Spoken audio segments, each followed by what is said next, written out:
je vous le donne. Pas de pierre, pas de construction. Pas de construction, pas de palais. Pas de palais, pas de palais. Ah, attendez, je vous rends vos souliers parce que j'ai peur de vous les agrandir. Ah, mais vous me les abîmez, dites donc. Vous me dites, l'autre folle va rappliquer, l'autre folle va rappliquer. Moi, je vois arriver une femme, je me dis, c'est elle, c'est la folle. De qui il parle là? Merci la gueuse. Tu es un laidron mais tu es bien bonne. T'as pas vu ton pif, Quand tu te mouches, t'as pas l'impression de serrer la main à pote? Là, je n'en peux plus. Je suis en bout du rouleau. J'ai envie de rentrer, me foutre mes enfants et terminer mon soir. C'est sûrement l'une des rares fois où vous m'entendrez parler de séries. Je suis pas forcément un grand amateur, notamment ces dernières années avec la surcharge et la surenchère de séries et de saisons à rallonge. Et nonobstant ce manque d'attrait, je reste toujours au courant de ce qui peut arriver en termes de séries, parce qu'on n'est pas à l'abri de voir une petite pépite arriver. Et c'est pour ça que je voulais rapidement vous parler de la série The Last of Us. If you don't think there's hope for the world, You haven't seen the world.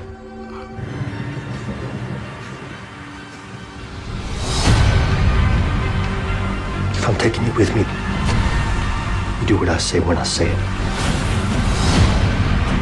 You got any advice on the best way west? Yeah, go east.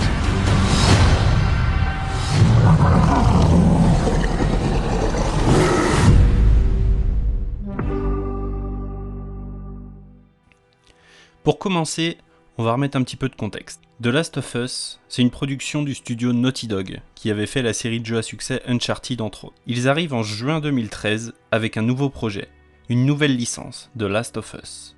Sorti exclusivement comme Uncharted à l'époque sur la console de Sony, la PlayStation 3, le jeu est un succès phénoménal.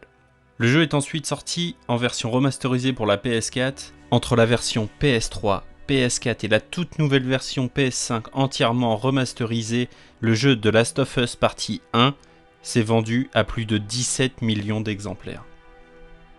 3 ans plus tard, en 2016, lors de la PlayStation Experience, The Last of Us 2 est révélé à la surprise générale, comme en témoigne cette vidéo réaction que je vous laisserai écouter.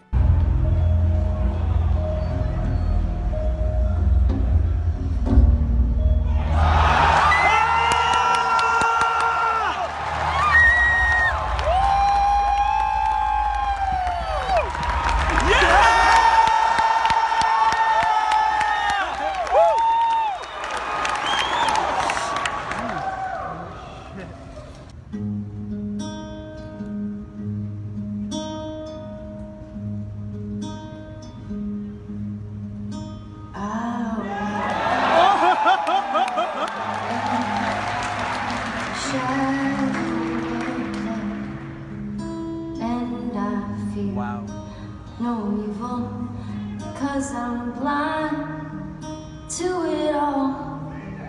And my mind, my gun, they comfort me.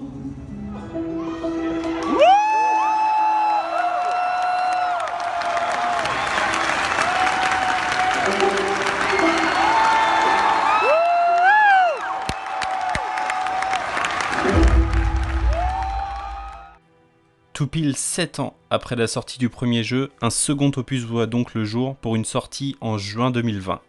Et le succès est de nouveau réitéré.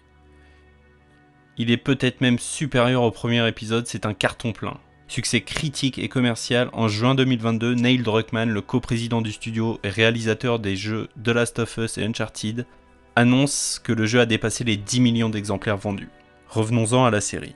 The Last of Us, la série télévisée américaine créée par Neil Druckmann et Craig Mazin, diffusée depuis le 15 janvier 2023 sur la chaîne américaine HBO et en France depuis le 16 janvier 2023 sur Prime Video. I'll walk through the valley of the shadow of death, and I fear no evil because I'm blind to it all. La série est créée par le scénariste de la mini-série Tchernobyl, Craig Mazin, et par Neil Druckmann. La production est assurée par Caroline Strauss, qui avait bossé notamment sur Game of Thrones et Tchernobyl. C'est également produit par Evan Wells, le directeur actuel du studio Naughty Dog. La musique est quant à elle signée par le compositeur argentin Gustavo Santaolalla, qui avait réalisé la bande originale des 2 jeux de la série. Autant dire que le bébé est très bien embarqué quand on voit la qualité des équipes qui sont actives sur le projet. Bon, ça parle de quoi The Last of Us ? Joel, incarné à l'écran par Pedro Pascal, qu'on avait pu voir dans The Mandalorian, Ellie, qui est incarnée à l'écran par Bella Ramsey, et Tess, qui est incarnée par Anna Torv, est un trio lié par la dureté du monde dans lequel ils vivent. Ils sont forcés d'endurer des circonstances brutales et des tueurs impitoyables lors d'un périple à travers une Amérique détruite. Pour l'heure, seul le premier épisode est disponible. Certains journalistes spécialisés ont quant à eux déjà eu l'opportunité de découvrir la série dans son intégralité. C'est pas mon cas. Comme tout le monde, j'ai vu l'épisode 1 et je vous en parle. Je reviendrai sûrement vers vous une fois que la saison 1 sera achevée pour dresser le bilan final. Bon, ce premier épisode, je suis dingue de ce pilote, vraiment. On y retrouve absolument tout ce qui a fait le succès du jeu. L'ambiance est d'une qualité remarquable. Ne serait-ce que la scène d'ouverture, cette interview lors d'un journal télévisé qui fait complètement flipper. L'énumération de ce que provoquerait une pandémie par des champignons est terrible, terrifiant, et paraît si réel alors que le présentateur essaie lui de détendre l'atmosphère. On ressent déjà très bien l'ambiance pesante du jeu. L'ouverture est suivie du générique magnifique, rien à redire, avec une réutilisation du thème principal de Gustavo Santaolalla. Frisson garanti, je vous laisse écouter.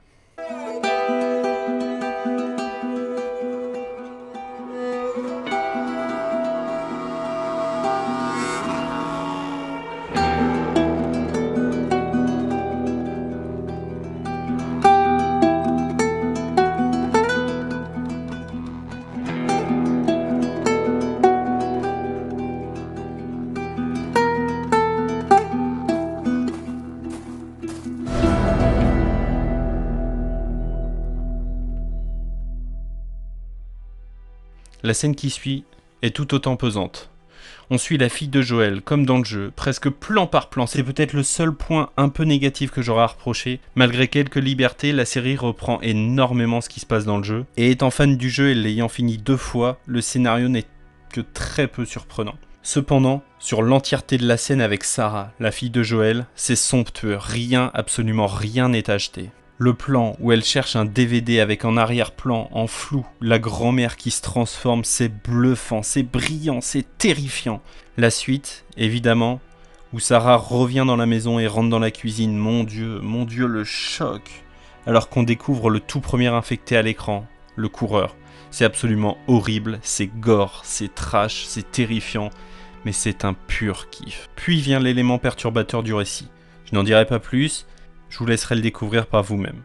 Avant une ellipse temporelle d'une 20aine d'années où l'on va ensuite pouvoir enfin découvrir Ellie. Ceux ayant fait le jeu, s'il vous plaît, passez outre le visuel des personnages. Je n'arrête pas d'entendre que les personnages principaux ne ressemblent à rien au jeu, mais évidemment c'est une adaptation. Bref, moi je valide complètement ce casting depuis le départ. Je suis heureux de suivre cette pléiade d'acteurs et d'actrices. Ça va être une saison de folie, on va vivre 8 semaines de malade. Je n'en dirai pas plus sur cet épisode, ni sur ce qui va suivre dans l'histoire. On se retrouve d'ici quelques jours avec un nouveau podcast, et dans quelques semaines pour dresser le bilan de cette saison 1. Je vous laisse avec quelques notes du somptueux thème musical de The Last of Us.